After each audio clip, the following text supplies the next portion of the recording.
پھر انہوں نے وزارتی آرڈر جاری کیا، پھر انہوں نے وزارتی آرڈر جاری کیا، پھر انہوں نے تفصیلی آرڈر جاری کیا، 4 مرتبہ انہوں نے کہا کہ مخصوص نشستیں پاکستان تحریک انصاف کو دی جائیں، پھر نہیں دی، پھر نظر ثانی ہوئی، اور نظر ثانی ان ججز کے سامنے ہوئی جن ججز نے وہ کیس سنا ہی نہیں، یعنی وہ پہلے والے، اور پھر 13 رکنی تھا، 2 جج اٹھ کے چلے گئے، 11 ہو گیا، ایک آج جیسے صلاح الدین چلے گئے، 10 ہو گیا۔ تو آپ سوچئے کہ جب جج اٹھ کے چلتا ہے بینچ ٹوٹتا ہے کہ نہیں؟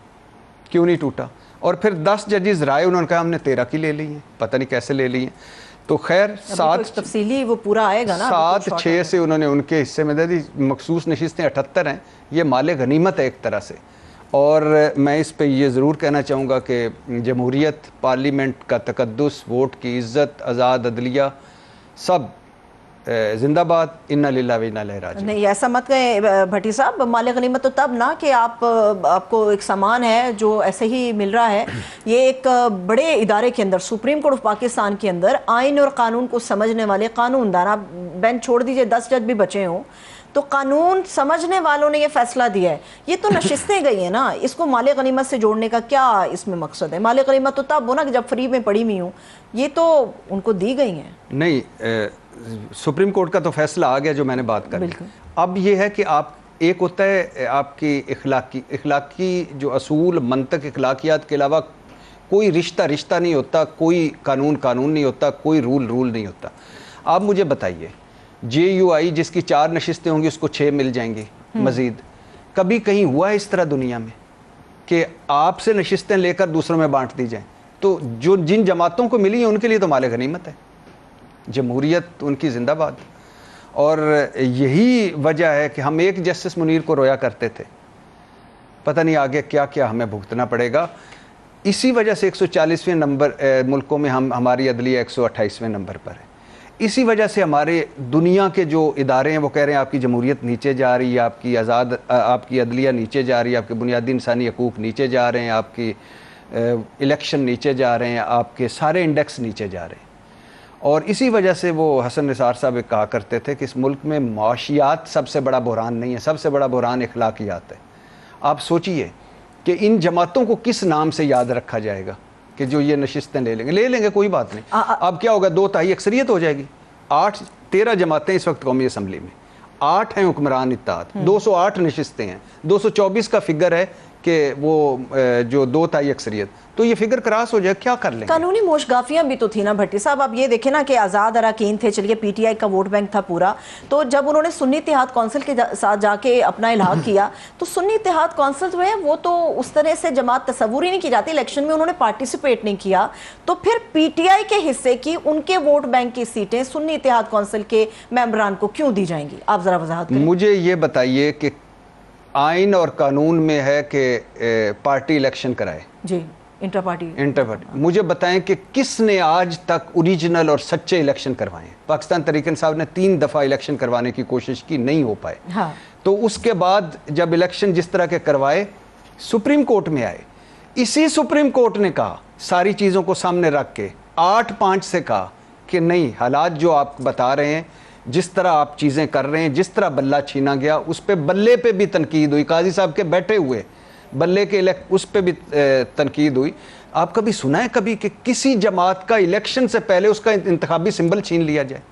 یہ تو تاریخ میں اپنی انہونی ایک اور پھر کبھی سنا ہے اتنی تھوک کے حساب سے کاغذات نامزدگی پھاڑے جا رہے ہیں، چھینے جا رہے ہیں، مسترد ہوئے جا رہے ہیں؟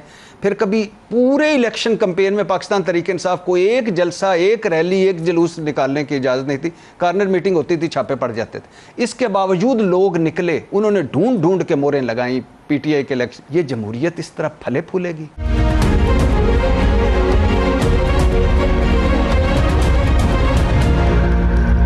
بھٹی صاحب ابھی تو شارٹ آرڈر آیا ہے، ابھی ایک مکمل فیصلہ ہمارے سامنے آنا باقی ہے۔ آپ کو لگتا ہے پاکستان تحریک انصاف کے لیے کوئی آپشن ہوگا؟ کچھ کر پائیں گے؟ کریں گے کیا؟ اس کے اندر اگر کوئی چیز نکلتی تو کیا ان کے پاس آپشن ہے؟ صبر اور شکر، اور پاکستان تحریک انصاف کو مسلسل، پاکستان تحریک انصاف کو اس نے بلنڈرز بھی کیے بڑے، اب خود کو ارریلیونٹ کیا اس نظام سے، قومی اسمبلی سے نکلے، دونوں حکومتیں توڑ دیں، اور اس کے بعد لڑائی وہ لڑی جو کبھی یہ جیت ہی نہیں سکتے وہ تھے. بہت بڑے بلنڈرز تھے جنہوں نے تو اب پاکستان تحریک انصاف کو چاہیے کہ صبر اور شکر کرے. ظاہر ہے اس نظام میں ان کے لیے کوئی گنجائش نہیں, اور اپنے لیے سیاسی گنجائش پیدا کریں, تلخیاں کم کریں, اپنا حکمت عملی بدلیں, اب راستہ بدلیں. اور راستہ بدلنے سے یاد ہے بیرسٹر گوہر صاحب کی ابھی سٹیٹمنٹ آئی ہے, وہ یہ کہہ رہے ہیں کہ جی ہم اسمبلی کے اندر بھی احتجاج کریں گے اور سڑک پر بھی احتجاج کریں گے اس فیصلے کے خلاف. اس طرح سے گنجائش نکل آئے گی کیا؟ نہیں, کوئی نہیں نکلے گی. یہ ان کا حق ہے, اسمبلی کے اندر بھی وہ کر سکتے ہیں, باہر بھی کر سکتے ہیں, لیکن اس سے کوئی فیصلہ تو نہیں بدل جانا. مخصوص نشستیں مل گئیں ان کو, اور جنہوں نے لی ہیں ان کی ہمت کو میں داد دیتا ہوں, لیکن اس سے کوئی فرق نہیں پڑنا. ایک تجویز دے دی جا رہی ہے کہ خالد صاحب نے کہا تھا کہ جی 2 ہفتے کے بعد ہم ایک تحریک شروع کرنے جا رہے ہیں. اس تحریک کے بارے میں کوئی بات ہی نہیں ہے, کوئی ٹی او آرز نہیں ہے. اس تحریک کے ذریعے کیا یہ سب ممکن ہو سکے گا جو پی ٹی آئی اچیو کرنا چاہ رہی ہے؟ دیکھیے, پاکستان تحریک انصاف کو تحریک سے پہلے 2 3 4 کام کرنے چاہیے. ایک کرنا چاہیے کہ اپنی پارٹی کے اندر چیزوں کو ہاؤس اینڈ آرڈر کرنا چاہیے. ہاؤس اینڈ آرڈر اس طرح کرنا چاہیے کہ علیمہ خان صاحبہ اور بشرا بی بی کے جو گروپ ہیں ان کو چاہیے کہ وہ عمران خان کے پیچھے کھڑے ہوں. یہ ووٹ بینک ہے عمران خان کا. وہ تو کہتے ہیں ہمارا سیاست سے کوئی تعلق نہیں ہے, تو پھر گرین گروپس کیا بات کر رہے ہیں؟ کہ ان کا سیاست سے کوئی تعلق علیمہ خان صاحبہ اور تمام لوگ ان کی فیملی کبھی کہتے ہیں علیمہ خان صاحبہ نے جا کے کوئی اس پہ معاشرت پہ بات کی ہے, مذہب پہ بات کرتی ہیں. نہیں, وہ تو کہتے ہیں ہم اپنے بھائی کے لیے آتے ہیں, سیاست سے کوئی تعلق نہیں ہے ہمارا, ہمیں سیاست سے نہ جوڑا جائے. ان کے قابل احترام ہے, لیکن بھائی تک پھر محدود رہنا. پھر یہ تو نہیں کہنا چاہیے کہ بیرسٹر گور کون ہے بھائی, یہ تو پھر نہیں, ڈیفینیٹلی اس طرح کے بیانات نہیں دینے چاہیے. اس طرح کی پارٹی میں اس وقت جو آپس میں ایک تو رانگ نمبر گھسا دیے گئے ہیں, بروٹس ہیں پارٹی میں, جان بوجھ کر سکرپٹڈ قسم کی وہ لڑائیاں لڑوائی جا رہی ہیں. تو خان صاحب نے اجازت دی تھی کہ بھرتی کرو سارے؟ نہیں, خان صاحب دیکھیں, جب بندہ 1.5 پونے 2 سال سے جیل میں ہو, پارٹی پر مسلسل ایک پریشر دباؤ ہو, ظلم و ستم ہو پارٹی پر, تو اس طرح کا رد عمل آنا فطری ہوتا ہے. لیکن اس میں ہوتا یہ ہے کہ آپ کو کیا کرنا ہوتا ہے, اس میں یہ کرنا ہوتا ہے کہ آپس میں نہ لڑیں, کم از کم یہ تو کر سکتے ہیں. تو پاکستان تحریک انصاف کو ظاہر ہے مسلسل احتجاج کیے ہیں, اس نے مسلسل سڑکوں پر رہی ہے. اب اسے حکمت عملی تھوڑی سی بدلنا پڑے گی. پہلے تھوڑا سا چیزوں کو, تلخی کو کم کریں, احتجاج ضرور کریں, جلسے جلوس بھی کریں, لیکن یہ نہیں ہو سکتا, جیسے یہ نہیں ہو سکتا کہ پاکستان تحریک انصاف کو کوئی ختم کر سکے, نہیں ہو سکتی. یہ بھی نہیں ہو سکتا اور تھا کہ خان صاحب مائنس ہو جائیں بھٹی صاحب, لیکن وہ بھی ہو گیا. یہ بھی ممکن نہیں تھا, خان صاحب مائنس تو ہو گئے. کس نے کہا مائنس ہو؟ ان کی بہن نے کہا مائنس ہو گئے. نہیں, ان کی کوئی ویلیو ہی نہیں ہے اس بیان کی. عمران خان پاکستان تحریک انصاف ہے, تحریک انصاف کا دوسرا نام عمران خان ہے. پی ٹی آئی کے نام پہ خان صاحب کے نام پہ ووٹ ضرور لیا گیا, مگر خان صاحب کی رہائی کے لیے کوئی آپ کو تگودو ہوتی بھی نظر آ رہی ہے؟ نہیں, عمران خان صاحب نے دیکھیں, جیسے میں نے کہا نا کہ یہ حکومت جتنا بھی چاہے پاکستان تحریک انصاف ختم نہیں ہو سکتی, اور پاکستان تحریک انصاف جتنا بھی چاہے ان حالات میں حکومت کو سڑکوں پہ آ کے نہیں گرا سکتے.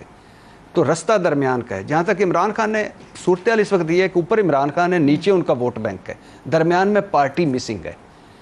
ایشو صرف یہ ہے. اور عمران خان, انہوں نے ایک بجٹ کے حوالے سے بات کی تھی, وہ تو ایک فضول بات تھی.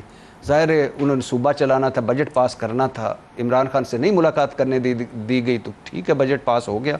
عمران خان کو مائنس کر کے باقی بچتا کیا ہے؟ کبھی علیمہ خان صاحبہ سے پوچھیں پارٹی میں باقی ہے کیا, مجھے تو یہ بتائیں نا. کون ہے جو عمران خان کے علاوہ, اگر علیمہ خان عمران خان کی بہن نہ ہوتی تو کیا ہوتی؟ کیا ایم این اے کا الیکشن جیت جاتی؟ نہیں جیت سکتے. عمران خان کو کون, دیکھیں پورا مائنس پلس کبھی کوئی کسی کو نہیں کر سکتا. ہاں, مائنس پیپلز پارٹی ہوئی پنجاب سے, لوگوں نے کیا. مائنس اس الیکشن میں دونوں بڑی مسلم لیگ ہوئی پنجاب سے, لوگوں نے کیا. بندہ جیل میں ہو, اس کے ساتھ وکٹم کارڈ ہو, اس کے ساتھ مظلومیت کا کارڈ ہو, وہ الیکشن جیتا ہوا ہو, اس کی باتیں بہت ساری ٹھیک ہوں, اور وہ اپنے موقع پہ کھڑا ہو, مائنس کیسے ہو سکتا ہے؟ تو ابھی کیا ہوگا پھر؟ اگر وہ مائنس نہیں ہے تو وہ پلس بھی نہیں ہے, وہ موجود بھی نہیں ہے, ان کی مرضی کے بغیر فیصلے ہو رہے ہیں, پارٹی ان کی مرضی کے بغیر چل رہی ہے. بہت سارے لوگوں کے حوالے سے خان صاحب نام بھیجتے ہیں کہ ان لوگوں کی ملاقات ہونی چاہیے.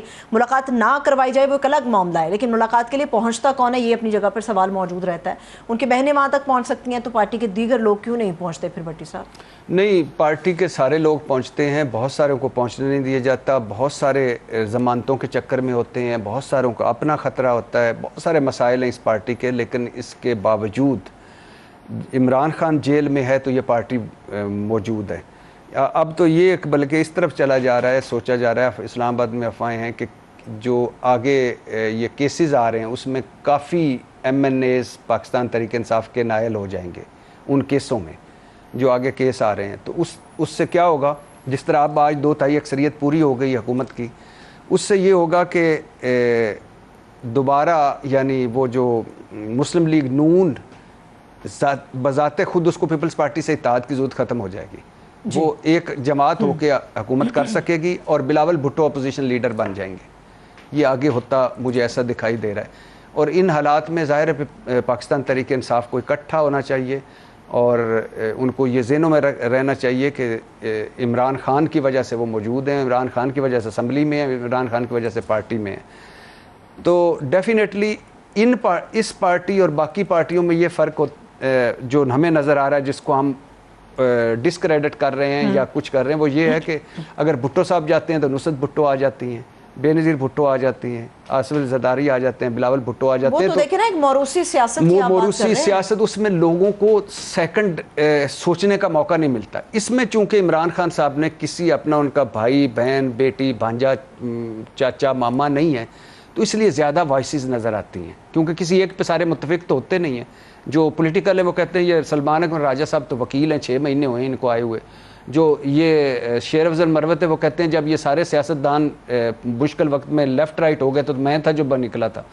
تو وہ پرابلم ہے، مسئلے ہیں، لیکن گروپ بندیاں ہیں بیسیکلی آپ یہ بتا رہے ہیں. اور یہ پہلے دن سے آپ اور ہم نے دیکھا جب یہ اقتدار میں تھے تحریک انصاف والے، اس وقت بھی آپس میں جھگڑ رہے ہوتے تھے. لیکن اس وقت ذرا خان صاحب ان کو اس وقت عمران خان صاحب صبح جھگڑتے تھے، شام کو عمران خان صاحب میٹنگ میں بیٹھتے تھے، سارے ٹھیک. عمران خان صاحب کے کیسز کو آپ کیا دیکھ رہے ہیں؟ ان کے حوالے سے جتنے بھی کیسز چل رہے ہیں عمران خان صاحب کی رہائی کے لیے جو جتنی بھی کوشش ہمیں ہوتی ہوئی نظر آ رہی ہے، اس کا مستقبل آپ کیا دیکھتے ہیں؟ عمران خان صاحب نے کوئی بیرونی دباؤ سے رہا نہیں ہونا، کوئی اندرونی دباؤ سے رہا نہیں ہونا. انہوں نے عدالتوں سے رہا ہونا ہے، اور عدالتیں 26ویں آئینی ترمیم کے بعد بہت مشکل رستہ ہو گیا عمران خان صاحب. اب تو کہہ رہے ہیں اگلی ترمیم کا راستہ بھی ہموار ہو گیا. آپ 26ویں میں کہہ رہا ہوں 27ویں 28ویں ماشاءاللہ.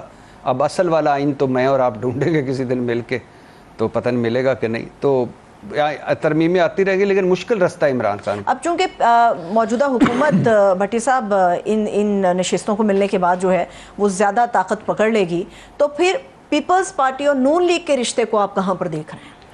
پیپلز پارٹی اور نون لیگ یاد رکھیں یہ پہنچے ہوئے بزرگ ہیں، یہ بظاہر لڑتے رہیں گے، اندر سے یہ ایک ہیں، دونوں اقتدار میں ہیں. نہیں پیپلز پارٹی کہاں سے اقتدار میں آ گئی؟ اقتدار میں ہے. صدر کن کا ہے؟ پیپلز پارٹی کا. Chairman senate. لیکن وہ تو خود کو اپوزیشن ڈکلیئر کرتے. چیئرمین سینٹ کن کا ہے؟ پیپلز پارٹی کا. 2 صوبوں میں گورنرز کن کے ہیں؟ لیکن وہ 2 صوبوں میں گورنرز کس کے ہیں؟ 2 صوبوں میں گورنرز کس کے ہیں؟ پیپلز پارٹی کے. بلوچستان میں حکومت کس کی ہے؟ پیپلز پارٹی کی. سندھ میں حکومت کس کی ہے؟ پیپلز پارٹی کی. ہمارے سپریم لیڈر کون ہے؟ خیر سے سپریم کمانڈر لیڈر تو نہ کہیے، زرداری صاحب. پھر پیپلز پارٹی کا یہ شکوہ کیوں ہے کہ نون لیگ انہیں اہمیت نہیں دیتی یا کوئی بھی فیصلہ کرتے ہوئے پیپلز پارٹی کو اہمیت نہیں جاتی؟ جیسے ابھی بجٹ کے معاملے میں ہوا، بجٹ کے معاملے میں بڑی لیدے ہوئی، اس کے بعد منایا گیا، ان کی مرضی کی چیزیں ایڈ کی گئیں، اس کے بعد بجٹ اپروو کیا گیا اور پیپلز پارٹی نے اس کو ووٹ پیپلز پارٹی نے بجٹ میں دیا کہ نہیں دیا؟ نا کبھی رس کے تو آپ کی میرے گھر آ کے بیٹھے ہیں، وہ نہیں بیٹھے نا. تو یہ رسنا منانا اپنے ذاتی مفادات ہیں، ذاتی یہ ان کی سیاست ہے. یہ ساری عمر یہی سیاست کرتے ہیں. یہ آخری لمحے تک جب تک ان کے سامنے عمران خان صاحب ہیں یہ اکٹھے رہیں گے، کیونکہ ان کی سروائیول اس میں ہے. اور اگر یہ تھوڑے سے بھی لیفٹ رائٹ ہوئے تو اپنا نقصان ہے. آخری میرا سوال ہے، عمران خان صاحب کا مستقبل آپ کیا دیکھ رہے ہیں؟ کیونکہ یہ پورا جو کچھ آج مخصوص نشستوں کا ہوا، جو پی ٹی آئی کے اندر لڑائی بجٹ کے حوالے سے چل رہی ہے، جو بیچ چوراہے میں آ کے ایک دوسرے کے خلاف ٹویٹس اور بیانات ہیں اور کلپس چیزیں ساری چل رہی ہیں، جو ان کی ہمشیرہ کی اسٹیٹمنٹ ہے، اس کے بعد عمران خان صاحب کا مستقبل یا ان کی جگہ آپ کیا دیکھ رہے ہیں؟ پرویز مشرف کا مارشل لا لگا 99 میں. عمران خان کے پاس کوئی ایسے نہیں ہے، بلکہ ان کے پاس علیمہ خان صاحبہ ہیں جن کے بیانات الٹا پارٹی کو نقصان پہنچا رہے ہیں. تو عمران خان صاحب کی اسٹرینتھ بھی یہی ہے، ویکنس بھی یہی ہے. عمران خان صاحب جیل میں نظر آتے ہیں، لیکن کل کیا کوئی دکھاتا ہے کوئی پتہ نہیں. آنے والا سورج کیا نوید لے کر آئے گا. بہت شکریہ، تھینک سو مچ. ارشاد بھٹی صاحب ہمارے ساتھ موجود ہیں. ایک چھوٹا سا بریک لیتے ہیں، بریک سے واپس آئیں گے تو خیبر پختونخوا کے بجٹ کے حوالے سے تفصیلی گفتگو ہوگی. ہمارے ساتھ رہیے.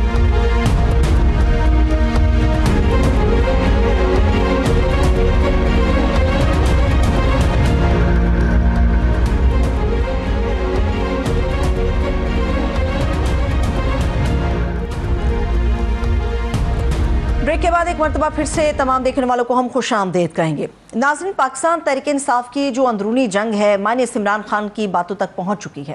ایک وہ وقت تھا جب پاکستان تحریک انصاف کا ہر فیصلہ ایک شخص کی انگلی کے اشارے کا محتاج تھا، یعنی کہ زمان پاک اور بنی گالہ کی فضاؤں میں گونجتی ہوئی عمران خان کی آواز ہی پارٹی کی حتمی پالیسی سمجھی جاتی تھی۔ مگر آج انہی فضاؤں میں سوال گونج رہا ہے کہ کیا واقعی P T I minus Imran Khan formula باتوں سے نکل کر عملی صورت اختیار کر گئی ہے؟ اس کہانی کا آغاز یہاں سے ہوتا ہے کہ کے پی کے بجٹ سے وزیر اعلیٰ خیبر پختونخوا علی امین گنڈا پور صاحب نے بجٹ پیش کرتے ہوئے کہا تھا کہ بجٹ پیش تو کر دیا ہے، لیکن جب تک میری اور میری ٹیم کی اڈیالہ جیل میں عمران خان صاحب سے ملاقات نہیں ہوتی تب تک اس بجٹ کو پاس نہیں کیا جائے گا۔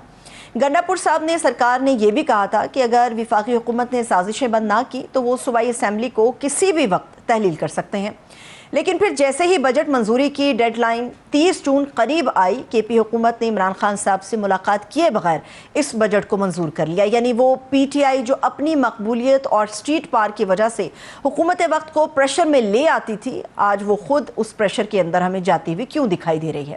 جہاں پارٹی کے رہنما ایک دوسرے پر انگلیاں اٹھا رہے ہیں، وہی عمران خان صاحب کی بہن علیمہ خانم صاحبہ بھی پارٹی کے فیصلوں سے متفق نظر نہیں آتی۔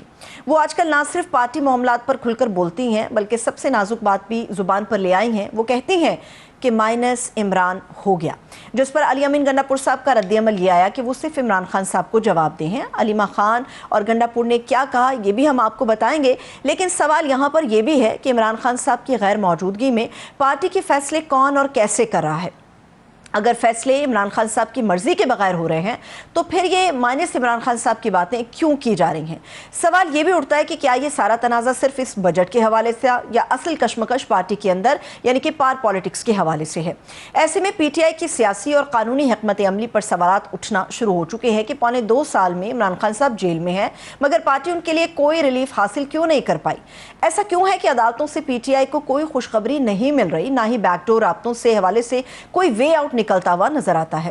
ایک ایسے وقت میں جب عمران خان صاحب اس بات پر ڈٹے ہوئے ہیں کہ حکومت کی بجائے صرف طاقتور حلقوں سے ہی بات ہوگی، لیکن پاک فوج کے ترجمان جنرل احمد شریف چودھری صاحب کی طرف سے ایک بار پھر سے واضح کیا گیا ہے کہ فوج کسی سے بات چیت کر رہی ہے، نہ ہی سیاست پہ انہیں کوئی دلچسپی ہے۔ D G I S P R نے یہ بھی کہا کہ سیاست سیاسی جماعتوں کا کام ہے، فوج کا اس سے کوئی تعلق نہیں۔ تو ایسے میں سوال یہ بھی اٹھتا ہے کہ آخر پاکستان تحریک انصاف بار بار اداروں کو سیاست میں کیوں لانے کی کوشش کرتی ہے؟ موجودہ سیاسی منظرنامے میں پی ٹی آئی کے اندر کیا کھچڑی پک رہی ہے؟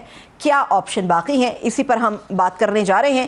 اس وقت مشیر خزانہ خیبر پختونخوا مزمل اسلم صاحب ہمارے ساتھ موجود ہیں، ان کو ویلکم کرتے ہیں۔ سر، بے حد شکریہ آپ کے وقت کے لیے۔ مزمل صاحب، بجٹ کے اوپر میں بات کروں گی، لیکن ابھی سے کچھ دیر پہلے جو ایک بہت بڑا فیصلہ شاید کسی ایک بام شیل کی طرح پاکستان تحریک انصاف کے اوپر آ کر گرا ہے، مخصوص نشستوں کا، میں چاہ رہی تھی کہ اس کے اوپر آپ ذرا بتائیں کہ پاکستان تحریک انصاف کیا سوچ رہی ہے؟ اب تو آل ان آل یہ راستہ بند ہو گیا، مخصوص نشستیں تو اب جائیں گی، ریویو پیٹیشنز بھی بالکل فارغ ہو گئیں، اب آپ لوگ کیا کریں گے؟ پی ٹی آئی کیا سوچ رہی ہے؟ دیکھیں، سب سے پہلے تو یہ جو ہے چند ایک چیزیں ایسی ہوتی ہیں جس سے قوم بھی متحد ہوتی ہے اور پارٹی بھی متحد ہوتی ہے۔